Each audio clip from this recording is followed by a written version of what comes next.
Well, hi there. Thanks for joining us. My name is Jason Grant, and I would like to talk to you a little bit about Cisco High Density Experience.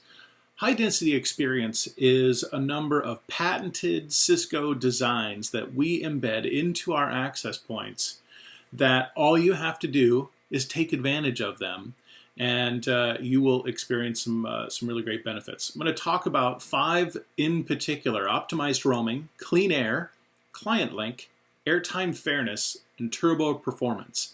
This is a little bit different than some of the technical presentations you've seen in the past, so let's just get started off. And I'm going to start off with something called optimized roaming. Well, what's the problem? Well, here I am, I'm sitting at work, and I'm at my desk, and the floor that I'm on is covered by a number of access points, and I have my client device, and what I'm going to do is I'm just going to get up off of my desk, and I'm going to go down to a conference room on the other end of the building. Well, the problem is my client device is going to be sticky. It's going to want to stay connected to the access point until it just literally can't stay connected anymore. And only then will it decide to roam. And we've got to remember, it's the client's decision to roam. So then when it roams, it's going to kind of go through and then maybe or maybe not decide to roam again. Now, of course, all I did was get out of my desk, walk down the straight hallway, and sit in the conference room that is right there in the corner of the building. How do I know that? It was me, but I'm still connected way over here to AP2, where I should be connected to AP3. Why? It's like literally above my head. Why can't I get connected to it? Let's turn on a feature that will fix this and make this client device not so sticky. All right, that feature is called Cisco Optimized Roaming, HDX Optimized Roaming. With optimized roaming, here I am, I'm with my cell phone. As I get up out of my desk, move down the hallway into the conference room, the system is going to recognize where I am and issue commands to the device to, hey, roam. So I am constantly connecting to an access point that will provide the best coverage. Why do I want that?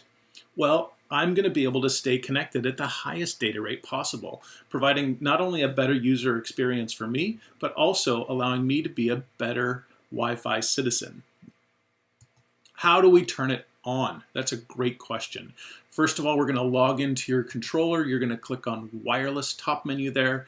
You're going to go over here to the advanced menu, and then down second from the bottom is optimized roaming. We're going to click here to enable it for 5 gigahertz. We're going to click here to enable it for 2.4 gigahertz. Don't worry about the optimized roaming data rate threshold right now. Let's just get optimized roaming turned on and enabled. And then if we need to do some fine tuning and tweaking, we can look into that. The configuration guide actually does a fairly good job of describing that. Now let's talk about clean air for 80 megahertz channels. I love going outside, especially after it rains when the air is clear. I got to take a big deep breath in. What I hate is just, you kind of go downtown and there's all that pollution. You take a big deep breath and you get some air, but it's also full of pollution. RF works exactly the same way. Back in the day when 802.11 was relatively new, we used 20 megahertz wide channels.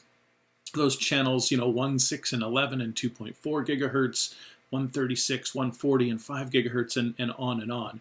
Well, if we're around RF pollution, also called interference, then we can be, we could be subject to that pollution in that, hey, that pollution is using some bit of spectrum, and that means that there's less spectrum for me to use, and my data rates go down, and my user experience goes down as a result.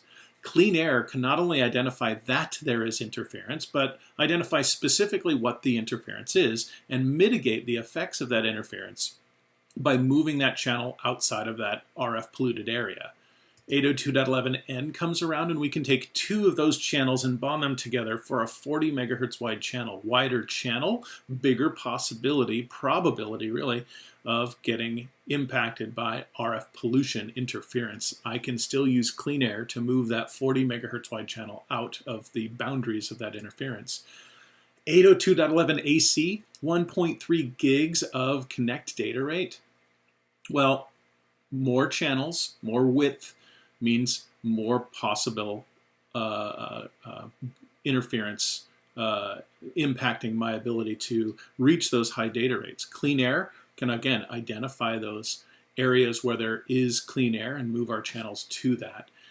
And by the way, this works with every client device with no client intelligence necessary.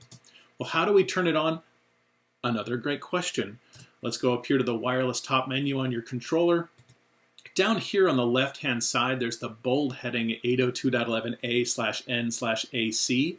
Of course, you're going to want to do this again for the 802.11 BGN radio. You click here on clean air down towards the bottom, and then that brings up this clean air page where you can just click on the enabled clean air checkbox. Once that is done, you're going to want to click right up here on dynamic channel assignment, also known as DCA, and towards the bottom of the screen you're going to want to look for event-driven RRM, and you want to turn that on.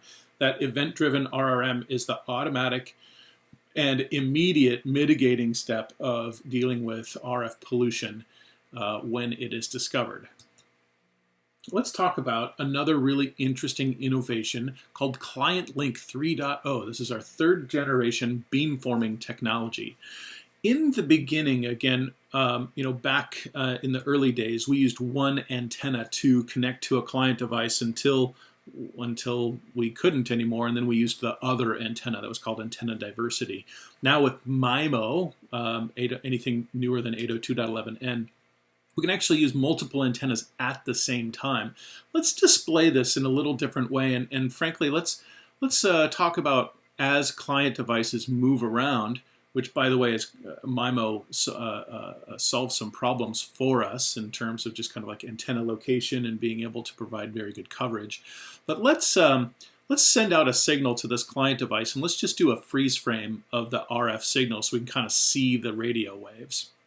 Well, here we can see the radio waves being received by the client device, but the client device is kind of far away. So let's just see what happens with the other antenna. The other antenna, we're still pretty far away, but do you see what I see? Do you see that where the two RF signals intersect, there's an additive property that happens, and essentially you've created a sweet spot. And if my client device was on top of that sweet spot, I would actually receive higher coverage, more bars. Now, of course, because my client device is not, I'm outside of that sweet spot, I have low coverage. When I have low coverage, I talk slow, and because only one client can talk at a time, that means that everybody else has to wait for me to talk slow before they can talk really fast. It's not dumbing everybody down to the lowest data rate, but what's happening is because I'm talking slow, everybody has to wait for me before they can talk fast. But what if we could detect where that client device is and detect that it is trying to talk slower or wanting to talk slower? What if we just kind of added a 10% phase amplitude to one of the antennas, and let's just do a quick little freeze frame of the RF signal there. Look what we've done. We've actually changed where the signals overlap, changing where the sweet spot is and putting a sweet spot right on top of my client device, giving it more bars, allowing me to talk at a higher data rate. Again, the higher my data rate, the quicker I get done talking so other people can also talk as well. This paints your coverage area with more green, more bars at the edge with no client-side intelligence at all necessary, and it works with every Wi-Fi compliant device, all the way down to 802.11g and all the way up to the latest 3 spatial stream 802.11ac client devices. It is on by default. You don't have to do anything to get it connected. Now let's talk about airtime fairness. Now, airtime fairness is kind of like RF QoS. And let's do a little, let's just do a quick little scenario. You're a hospital, okay? Maybe you're not a hospital, maybe you are. If you are, then it's easy, but if you're not, pretend.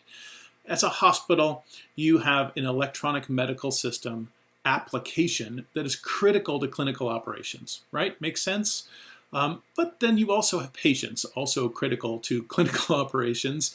Some patients will bring in old laptops to, download torrent, movies or torrent movies. Now, in a typical wireless QoS fashion, we will basically do a per user bandwidth contract that says you're only allowed to use so much bandwidth. But what if I'm using it really slowly? Of course, since only one client can talk at a time, I'm going to talk really, really slowly up to how much bandwidth I'm allowed to use, and then boom, my EMS systems can talk really fast to do mission critical applications. Doesn't really seem like a fair use of airtime, does it? Well, when we turn on airtime fairness and establish a policy, we can still allow our client devices to talk, and of course they're still going to talk slow, but we say you're only allowed to talk for a certain percentage of time, and for the rest of the time, our EMS system applications can talk. Bam! Doesn't this seem like a way more fair use of airtime? Absolutely do. How do you turn it on? Great question. It's really a two-step process. First, we want to understand how much how much airtime is being used by certain groups. So we go to the wireless top menu. Over here on the left, we go to airtime fairness, and we go to monitor configuration.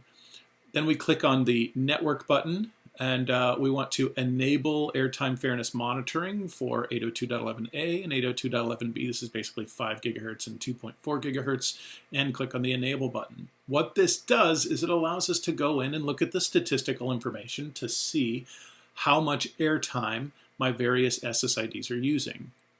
Once we understand that and build out a policy, so we can come up here and go to policy configuration, we can build out our policies that say employees can talk 70% of the time, kiosks can talk 20% of the time, guests can talk 10% of the time, right? We build out our policies and we list them out in the policy configuration page, and then we go over here to the enforcement SSID configuration, and we go out and say, here we have our SSID name and our policy name, and we add that into the policy enforcement configuration, and you're good to go. That is how to enable airtime fairness. I'd like to also talk about turbo performance. Turbo performance is the last of the 5 main features that I want to talk about today. Typical AP design uses a common CPU for the operating system, for RF processing, and for packet processing. Well, let's look inside of an access point to see what that means, right? So here we have our primary CPU and RAM, and those have connected radios. Well, Cisco adds a radio-dedicated CPU and RAM to pre-process packets and pre-process RF, which means that with this distribution of services, we're doing for access points kind of what we did for Ethernet switches a long time ago with custom ASICs. This is a Cisco innovation. No one else has this, and it is specifically designed to address the needs of more client devices needing more throughput on your networks. Turbo performance is on by default, and all of our access points have this technology built in. Thanks for looking with me at 5 different features of HDX, where we looked at optimized roaming to prevent stickiness, clean air for interference mitigation, client link for better coverage at the edge, airtime fairness for RF quality of service, and turbo performance with a dedicated CPU and RAM per radio. Have a great day, and thanks for listening.